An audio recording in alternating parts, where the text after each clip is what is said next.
Pawan Kalyan cinema ఆపేసిన వాళ్ళ అతను వచ్చిన చిత్ర పరిశ్రమను ఆపేస్తే వాళ్ళందరూ భయపడిపోతారు, మన కాళ్ళ దగ్గరికి వస్తారని. చాలా తప్పు అర్థం చేసుకున్నారు వాళ్ళు.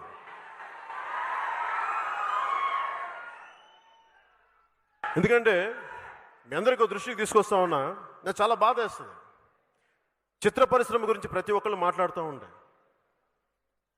దర్శకులు, నిర్మాతలు, హీరోయిన్లు ఇన్ని కోట్లు తీసుకున్నారంటే అరే సన్నాసులారా, దద్దమ్మలారా,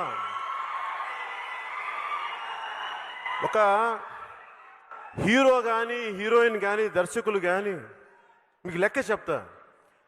ఒక ఉదాహరణకు 10 కోట్ల రూపాయలు తీసుకుంటే హైయెస్ట్ ట్యాక్స్ ఇండియాలో 45% అంటే 10 కోట్లకి